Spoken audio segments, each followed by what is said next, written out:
Muy buenas tardes, buenas noches o buenos días, depende la hora en la que estés conectado con nosotros en este momento. Un gran saludo para todos ustedes. Pues hoy seguimos con nuestra plática, con nuestro encuentro a través de la palabra de Dios, a través de la Biblia. Y hoy vamos a ver algo muy hermoso, sin antes saludarlos a todos ustedes, los que me están viendo a través de mi canal de YouTube, los que están también a través de Facebook y los que están, claro que sí, a través de Unidos por Cristo y María. Les doy un gran saludo en el amor de nuestro Señor Jesucristo a todos los que nos escuchan en la diócesis de Stockton a través de la 105.9 y también pues a través de la 102.1 y la 1390, la clásica de clásicas 1390 AM, y a todos nuestros hermanos que nos escuchan también en la www.unidosporcristoymaria.org. También buenas tardes, buenas noches o buenos días. Y a ustedes que están viendo el video, pues también gracias por estar acá. Hoy vamos a ver algo muy interesante, que es el último tema del curso del Antiguo Testamento en la Biblia. Hoy vamos a ver los libros sapienciales. Estos libros son, por ejemplo, el libro de Proverbios, el libro de Job, el libro de Eclesiastés, Eclesiástico y también el libro de Sabiduría. Son unos libros muy interesantes para nuestra vida cotidiana, para nuestra vida diaria. Claro que el Evangelio, claro que los Salmos, claro que los profetas, pero también para nuestra vida cotidiana, nuestro desarrollo mental, nuestro desarrollo espiritual también, pues obvio que sí, ¿verdad? Pero también nuestro desarrollo en el trabajo, en la vida, en lo cívico. Nos ayudan mucho estos libros, en la fe, claro que sí, por sobre todas las cosas. Y hoy voy a hablarte de los libros de Proverbios, el libro de Job, Eclesiastés, Eclesiástico y el libro de Sabiduría. Saludos desde la casa, desde mi casa, les doy un gran saludo a todos ustedes. Bueno, te habla en esta tarde tu hermano y amigo Juan Carlos Guerrero. Hoy vamos a compartir lo que contienen estos libros sapienciales. Te repito, estamos hablando del libro de Proverbios, el libro de Job, el libro de Eclesiastés, Eclesiástico y Sabiduría. Mira, después del destierro, cuando los sabios y el pueblo reflexionan sobre su historia, surgen los grandes temas de Job o Eclesiastés. Entonces, en el nombre se pone frente a los problemas de la vida, de la muerte, del sufrimiento de los buenos, de la retribución del bien y el castigo para el mal, y busca dar un significado y una respuesta, pero una respuesta desde la fe en nuestro Dios. Este libro tiene un origen y estos libros tienen su origen y su fuente, ¿no? Son los libros que leemos en la Biblia. De hecho, los últimos libros son, como en todos los pueblos, también Israel, junto a los grandes temas de la historia de salvación, ¿verdad? El culto, la alianza, la ley, pues desarrolla esta riqueza de sabiduría popular, de buena conducta, costumbres, también de las reglas del buen vivir que hacían parte de la literatura del pueblo, transmitida de padres a hijos de familia y enriquecida también por la sabiduría de los pueblos vecinos como Egipto, Mesopotamia y Canaán, ¿sí? Entonces, junto a esta sabiduría popular estaba la educación y las reglas de conducta en el corte real, el arte del buen gobernar, mis amados hermanos. Entonces, en estas dos corrientes literarias, los refranes populares y las normas de conducta de un buen gobierno fueron las fuentes principales para el nacimiento de los libros sapienciales bíblicos. Ahora, ¿qué son los libros sapienciales? Mira, quédate conmigo en estos próximos 30 minutos y vamos a descubrirlo. Primero, los temas de los libros sapienciales. Mira, después del destierro, cuando los sabios y el pueblo han reflexionado sobre su historia, es cuando surgen estos temas, como te comenté al principio, ¿no? Y tienen un fin estos libros. El fin de estos libros, los libros sapienciales, son una profunda reflexión del hombre que, iluminado por la fe en Dios, trata de dar una respuesta a todos los problemas de la vida humana. Y los problemas más grandes de la vida humana, ¿cuáles son? Pues el amor, dolor, muerte, gobierno, etcétera, etcétera, ¿no? Entonces, también estos libros tienen sus autores, los autores de los libros sapienciales. Salomón fue el primer rey de Israel, el sabio por excelencia, y por eso la mayoría de estos libros fueron atribuidos a él. Pero solo las dos colecciones de proverbios, por ejemplo, capítulos del 10 al 22 y del 25 al 29, pueden atribuirse al periodo de la monarquía. El resto de los libros sapienciales son de la época después del destierro, y esta época fue 538 años antes de nuestro Señor Jesucristo. Entonces esto es obra de varios sabios que recopilaron varias colecciones de sabiduría cortesana y popular, añadiendo de lo propio y las atribuyeron a Salomón para dar a sus libros mayor autoridad y para asegurar también que eran libros inspirados por Dios. Ahora, ¿quién eran los sabios? Eran personas que viven y enseñan normas de conducta para bien vivir y se cuestionan sobre los problemas que acechan a la vida del hombre. En la corte eran los sabios quienes aconsejaban sobre el buen gobierno. Después del destierro, cuando desaparecieron los profetas, la dirección espiritual del pueblo corría a cargo de los sabios, mis hermanos.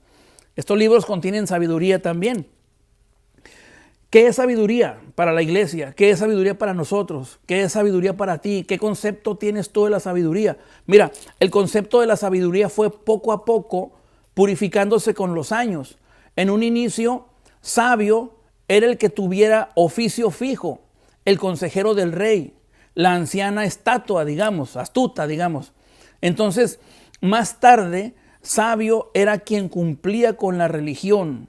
Sabio también era el que tenía destreza o habilidad manual, el que sabía interpretar los sueños, el que sabía salir de apuros, también el que sabía gobernar y administrar, o el que tenía ciencia. Por tanto, podemos resumir el concepto de sabio como aquel que posee saber teórico y saber práctico. Por ejemplo, ¿qué es saber teórico? ¿Qué quiere decir eso? Mira, teórico porque conoce la sabiduría y la enseña. ¿Y qué quiere decir saber práctico? Pues el saber práctico porque la vive con rectitud moral y virtud. Ese es el saber práctico. Ahora, hablando de estos libros, también tienen su género literario sapiencial. Todos estos libros usan dos géneros literarios, el proverbio y la poesía. Así es más fácil de memorizar. El proverbio o refrán es una fórmula sencilla compuesta frecuentemente de dos versículos con un paralelismo de ideas o de palabras. Es lo que hablábamos de este tipo de literatura o de género literario la semana pasada, ¿no? Estos libros, mis hermanos, como todos los libros de la Biblia, tienen un objetivo doctrinal, que es repasar los libros sapienciales de la Biblia, el estudio. Tienen un objetivo vivencial. El objetivo vivencial de parte de Dios para nosotros es aprender la verdadera sabiduría que procede de Dios y está encerrada en la Sagrada Escritura, o sea, en la Biblia. Ahora, ¿qué nos quiere enseñar estos libros sapienciales a nosotros, los hijos de Dios? La sabiduría bíblica pretende aclarar a la luz de la alianza del Señor con su pueblo determinados problemas que van surgiendo en la reflexión religiosa y filosófica de Israel. El destino del hombre, el destino de su vida, el del sufrimiento, de la muerte, la retribución y en algunos momentos el de la trascendencia de la misma vida del hombre, mis hermanos. Los sabios fundamentan sus reflexiones en la experiencia de cada día, en la perspectiva de la historia de Israel, y a veces en reflexiones de otros sabios contemporáneos de dentro, pero también fuera del pueblo de Dios, fuera de Israel, ¿no? Proverbios, vamos a empezar. Proverbios, ¿de qué habla el libro de Proverbios? Para empezar, el libro de Proverbios se atribuye al rey Salomón, como habíamos comentado también, ¿verdad? Pero como dijimos en otra ocasión, fue recopilación de varios autores sabios de la corte. Podemos datar la recopilación definitiva hacia el año 300 o 200 antes de nuestro Señor Jesucristo. El libro de Proverbios tiene su característica literaria. Es el libro más antiguo de la literatura sapiencial. Se representa como una colección de dichos, máximas, enseñanzas en forma poética, pero también para inducir al hombre a seguir el camino del bien, de la sabiduría y a alejarse del mal. Por tanto, su intención, la intención del libro de Proverbios, es una intención didáctica, mis hermanos. Son sentencias de carácter humano, profano, no religioso, a primera vista temas extraños a los temas de la historia de la salvación, a primera vista. También son sentencias que responden a una aguda observación de la realidad y se expresan con brevedad, mis hermanos. Léalo. La conclusión, el ritmo y la rima facilitan la memorización de estos libros, ¿no? Entonces se utiliza el paralelismo, como habíamos dicho la vez pasada, se utiliza el antitético, se utiliza el sinónimo, se utiliza el progresivo también, y también uso de la etopeia, que quiere decir descripción del carácter, rasgos o costumbres de un tipo. Esto lo podemos encontrar, por ejemplo, en Proverbios capítulo 7, Proverbios capítulo 23, también ahí lo podemos encontrar, ¿no? Todas estas características. No te voy a explicar lo que es antitético porque ya lo vimos la semana pasada, por si se acuerda, y si no, pues váyase otra vez al video de la semana pasada en YouTube. Y por ahí lo vas a encontrar. Bueno, también tiene una división, tiene sus divisiones, sus puntos y por lo tanto pues tiene contenido temático y este se divide en 7 secciones, digámoslo de esa manera. Por ejemplo, el libro de Proverbios, hablando del capítulo 1 al 9, son proverbios de Salomón. El libro de Proverbios, capítulo 10, capítulo de versículo 1 al 22 y el capítulo 16 son proverbios de Salomón que son sentencias sobre la vida. Ahora si vamos al capítulo 22, el versículo 17 y 24 son sentencias de los sabios. Ahora el capítulo 24 nos habla de otras sentencias de los sabios. El capítulo 25 al 29 nos habla de otros proverbios de Salomón. Y el capítulo 30 nos habla de las palabras de Agur. Y también el capítulo 31 nos lleva a las palabras de Lemuel. Son sabios que contribuyeron en estos libros sapienciales, hablando del libro de Proverbios, ¿no? Y como todo libro en la Biblia tiene un contenido teológico y un contenido espiritual. ¿Cuál es el fin de este libro de los Proverbios, mis hermanos? Mira, el fin del libro es trazar un tratado de felicidad para los diversos ámbitos de nuestra vida. Esta felicidad pasa por la honestidad, la vida y por el respeto a Dios. Los temas abordados en el libro de los Proverbios son múltiples, pero también son variados. ¿Por qué? Porque abarcan prácticamente todos los ámbitos, situaciones y también las circunstancias de nuestra vida, de la vida humana. Entonces vamos a ver por ejemplo, unas claves de la lectura, ¿no?, de lo que es el libro de Proverbios. Según los sabios de Israel, existe un orden fundamental oculto en el universo, ¿no? Una especie de norma racional. El descubrimiento de esta norma capacitaba a los sabios para asegurar su existencia, actuando en armonía con el orden cósmico. De lo contrario, el caos latente y continuamente amenazador podría enseñorearse del cosmos y de la vida social. Entonces este orden es obra de Dios y el sabio debe rastrear hasta encontrar a este Dios. Para los sabios, la vida era el bien supremo, tanto más querido cuanto que para ellos nada existía más allá de la tumba. Entonces, así se entiende la teoría de los dos caminos, el que nos lleva a una vida en plenitud o el que nos conduce a un final prematuro. Los que caminan durante su vida por el primero, son sabios, ¿no? Porque pues van a una vida en plenitud. Los que prefieren el segundo, pues son los necios, porque van a un final así prematuro, ¿no? El camino del pecado, ¿verdad? Entonces, aquí no hay término medio en estos libros. Aquí o estás con Dios o no estás. Así de sencillo. Entonces, el camino del bien está marcado por la obediencia de los padres, el autocontrol de la lengua y de las pasiones, la generosidad también, ¿no? Entonces el camino del mal lleva a la destrucción y está marcado por el adulterio, la embriaguez, la pereza, la charlatanería, la injusticia, la insolidaridad y la mentira, ¿no? Entonces estos sabios proponían la sabiduría basada en el temor de Dios. Sabiduría entendida como reverencia, como respeto y también como amor pues hacia Dios. En este libro de los Proverbios, esta sabiduría está personificada. Es una criatura de Dios, la sabiduría, ¿no? La primera de sus criaturas, la sabiduría, ¿verdad? Entonces, solo cuando el hombre se desposa con ella puede sentirse feliz, caminar sin miedo y caminar en la vida. Esto es en cuanto al libro de Proverbios, mis hermanos. Ahora, un libro muy macheteado por nosotros y más los que hemos nacido en la bendita renovación carismática, el libro de Job. ¿Quién fue el autor de este libro? Mira, el autor del libro recoge un antiguo cuento, ¿sí? Pero desarrolla una profunda reflexión sobre el sufrimiento del justo, pero también sobre el premio de Dios, o sobre el sufrimiento del justo y el premio de Dios. Entonces, dicho autor, después del destierro, y escribió el libro alrededor de del año 500 y el año 450 antes de nuestro Señor Jesucristo. Es más o menos los datos que tiene nuestra Santa Madre Iglesia. Ahora, la característica literaria de este libro, del libro de Job, es el que estamos hablando ahorita.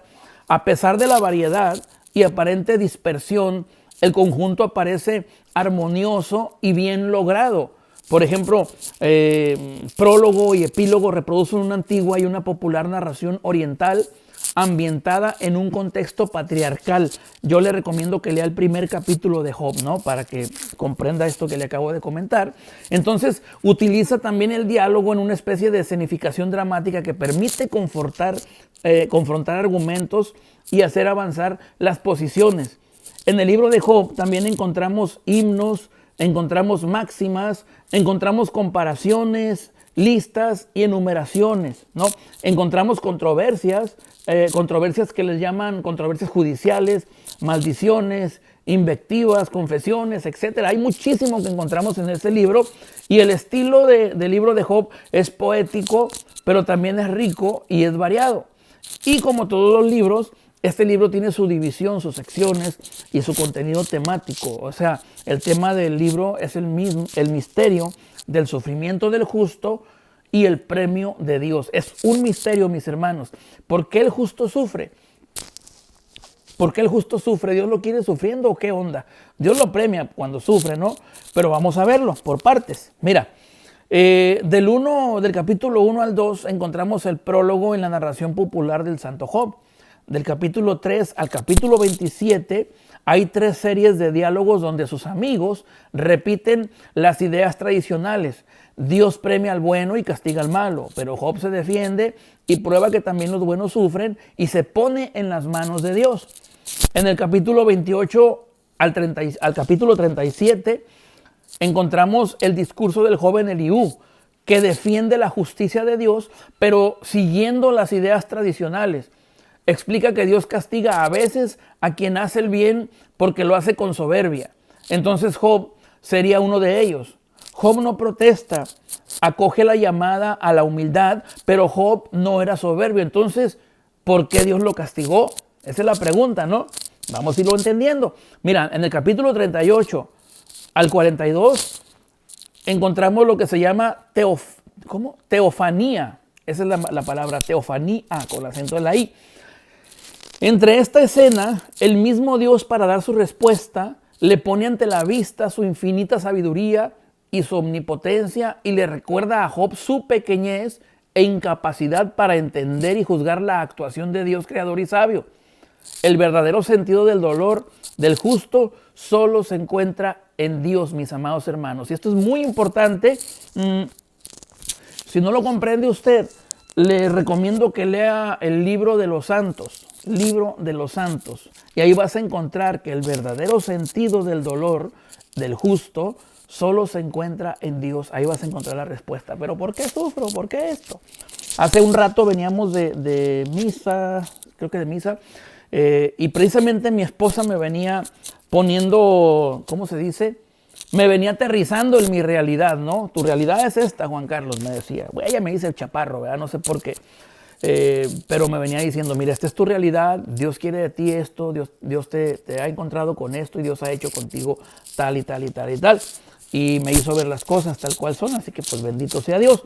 Y entiendo que el verdadero sentido del dolor, de la inconformidad, de la persona justa, de la persona que le sirve a Dios, que le predica, que le canta, que tantas cosas, este sentido solamente se encuentra en Dios, nada más. Ahí vas a encontrar la respuesta a todo esto. Del capítulo 42 en el libro de Job, nos habla del epílogo. Yahvé le bendice con bienes y con una vida feliz. Ahora, el libro de Job también tiene un sentido y un contenido teológico y una vida espiritual. El fin de este libro, del libro de Job, es demostrar que el sufrimiento de los justos tiene su sentido a los ojos de Dios y que Dios sabe sacar en bien de ese sufrimiento, ¿no? Entonces Dios, el autor de el autor en cuanto al libro de Job, hablando de Dios, demuestra que las explicaciones tradicionales sobre la retribución no eran exactas. El sufrimiento no siempre es un castigo de Dios por una mala conducta. Hay muchas malas personas que andan felices y llenas de bienes, ¿no? Entonces, Dios puede tener sus designios misteriosos más allá de una pura justicia distribuida. ¿Por qué? Porque Dios es Dios y no se deja encasillar en moldes humanos. Así de sencillo. Ahora, hablando del hombre, la enseñanza fundamental es esta. La sabiduría de Dios sobrepasa de largo la limitación del hombre y nosotros tan pequeños y frágiles no tenemos el derecho de juzgar la acción de Dios, aun cuando parece que el sufrimiento nos agobia y no entendemos el porqué de muchas cosas en la vida. Los esfuerzos inútiles de los amigos de Job en explicar su mala suerte son el tentativo inútil del hombre que para explicar un misterio que descansa solo en la mente infinita, buena y sabia de Dios, ¿no? Entonces, la única actitud justa es la de Job. ¿Y cómo es la actitud de Job?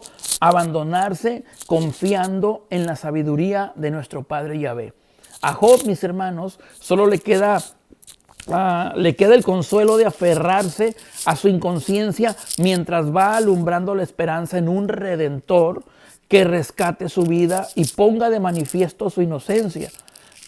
Job es todo un ejemplo, es todo un modelo de fe para nosotros, de confianza, de paciencia, fuerza de voluntad para quien sufre. Entonces, no obstante, la pregunta es, ¿puede el hombre declararse totalmente inocente frente a Dios? Ahí está la pregunta para nosotros.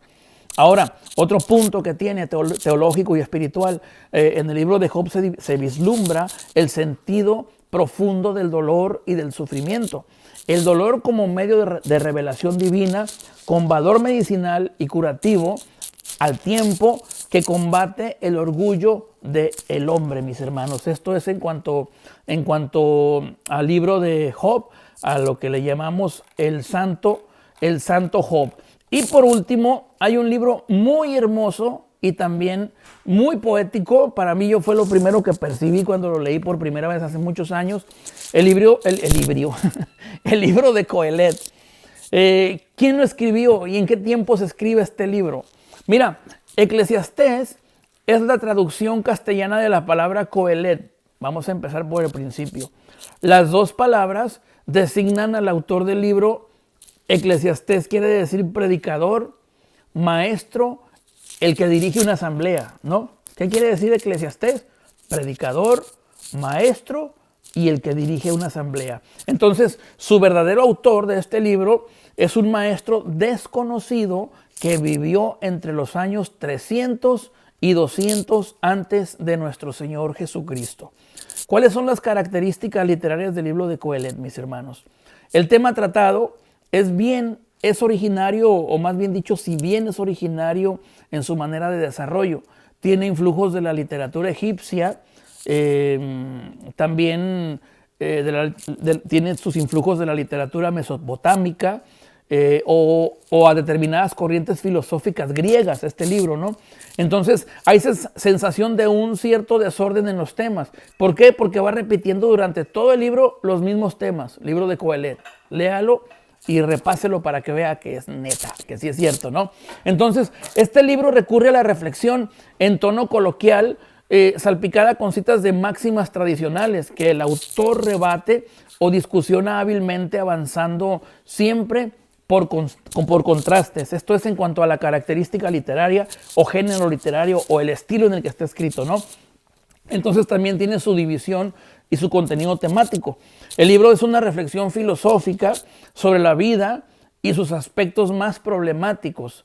El libro de Coelet, mis hermanos, el libro no es sistemático y por tanto no podemos sacar un esquema del mismo. También hablando de su contenido teológico y espiritual, el fin de este libro es mostrar el valor de la vida humana y el camino para adquirir felicidad y también para adquirir la sabiduría. ¿Dónde interviene Dios? Mira, ¿qué lugar ocupa Dios en este complejo y sombrío panorama de reflexiones de Coelet? Mira, el autor del libro es creyente y hace continuas referencias a Dios. Para ser exactos, 32 veces en 12 capítulos se refiere a Dios este autor en el libro de Coelet. Entonces, no es el Dios de las grandes tradiciones históricas y proféticas del Antiguo Testamento, ni el de Job o el resto de los libros sapienciales. El Dios de Coelet, mis hermanos, es ante todo creador y juez. Entonces, desde esta clave, el autor nos habla de las obras de Dios inaccesibles a los hombres, de su gobierno del tiempo y de la eternidad, que el hombre no logra desentrañar. También nos habla de su juicio sobre las acciones de los hombres, aunque sin perspectivas trascendentes, y de los sencillos bienes que otorga según su libre voluntad como recompensa, ¿no? Aquí nosotros podemos añadir que en este libro falta una visión cristiana, ¿no? De la vida, del dolor, del placer y todo eso, ¿no? No obstante, el libro cierra las puertas a la esperanza de falsos paraísos en la tierra. No llega ciertamente a vislumbrar la verdad de un reino en la eternidad feliz con Dios, pero en su desencanto radical se ve ya la premisa necesaria al camino de la revelación del Nuevo Testamento. Hablando de la carta a los Hebreos, dice la Biblia, no tenemos aquí morada permanente, sino que vamos en busca de la futura. Así nos dice Hebreos 13, versículo 14. Entonces, el libro de Coelet, mis hermanos, presenta a Dios como aquel que determina todo lo que acontece y es insondable hasta el punto que el hombre no alcanza a conocer lo que Dios ha establecido. El libro termina con una invitación que dice de esta manera, mira, en el capítulo 12 del libro de Coelet, 12, 13 y 14, o sea, versículos 13 y 14, dice, después de todo lo dicho, teme a Dios y observa los mandamientos, porque si Dios va a tomar cuenta de todas nuestras acciones y conocerá todo lo que está oculto, sea bueno o sea malo. Así dice la palabra de Dios en Coelet capítulo 12, versículos 13 y 14. Entonces, nada puede hacer feliz al hombre en la tierra. La única felicidad que le queda es contentarse con gozar moderadamente, frenando las ambiciones, no desear más sin medida o a costa de su propia tranquilidad o a costa de los otros, y que tendrá que dar cuenta a Dios del uso de su ambición. El diagnóstico de las realidades humanas es pesimista, desalentador, y el hombre no logra en nada provecho o felicidad porque todo es vanidad, vacío, absurdo, ¿no? Entonces, muy distinto al panorama que presentó la literatura griega, la doctrina de la retribución queda en entredicho, como sucedía en algunas páginas del libro de Job.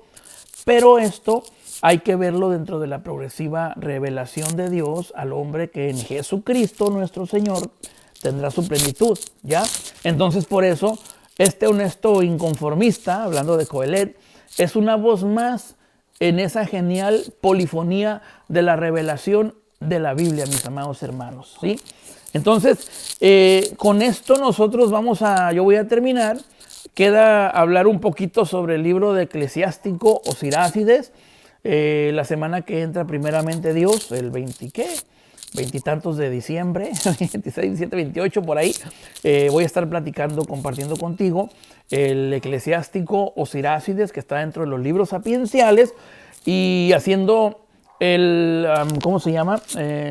El momento culmen del estudio de lo que es el Antiguo Testamento. Y ya para la otra semana, hasta la otra semana, si el Señor nos presta vida, vamos a empezar el año haciendo un estudio ya sobre el Nuevo Testamento. Vamos a hablar todo lo que tiene que ver con Jesucristo nuestro Señor, con María Santísima. Vamos a hablar sobre San Pablo. Vamos a hablar sobre la vida sacramental sobre los sacramentos. De aquí vamos a partir del Nuevo Testamento, vamos a partir con el nuevo curso, vamos a ponerle de esa manera, de caminando con la Biblia, pero vamos a ir caminando siempre de la mano de la iglesia. Vamos a ir descubriendo lo invisible de Dios, que es visible a nosotros como lo son los sacramentos. Todo esto a través de los evangelios, a través de las cartas pastorales, a través de las epístolas de San Pablo, ¿no? Que es lo mismo, a través también del libro de Revelación, que es el libro de Apocalipsis. Así que pues muchísimas gracias, mis queridos hermanos, por estar conmigo en este tiempo de encuentro a través de la Biblia. A mis hermanos en cabina, en Radio Unidos por Cristo y María, que Dios me los bendiga, muchas gracias. Recuerde llegar a nuestra librería católica, llamar al 209-408-8358, o allá en cabina con mis hermanos también puedes llamarles al 209-225-2317. Ahí estamos a tus órdenes. Que Dios te bendiga, mi hermano, muchísimas gracias. Te habló tu hermano y amigo desde casa, Juan Carlos Guerrero. Recuerda, pues igual también búscame por ahí en mis redes sociales como Juan Carlos Guerrero, y también YouTube. Este video está subido desde el domingo, ayer. Búscalo como el podcast del Juanca. Ahí tengo mucho contenido bíblico y más que va a llegar. Que Dios me los bendiga, mis hermanos. Muchísimas gracias, y recuerda el consejo de todos los días o de todas las veces que me toca estar acá al aire. Si vas a hablar de Dios, no se te olvide, primero que todo, habla, pero habla con tu Dios. Chao, chao. Paz y bien para tu vida.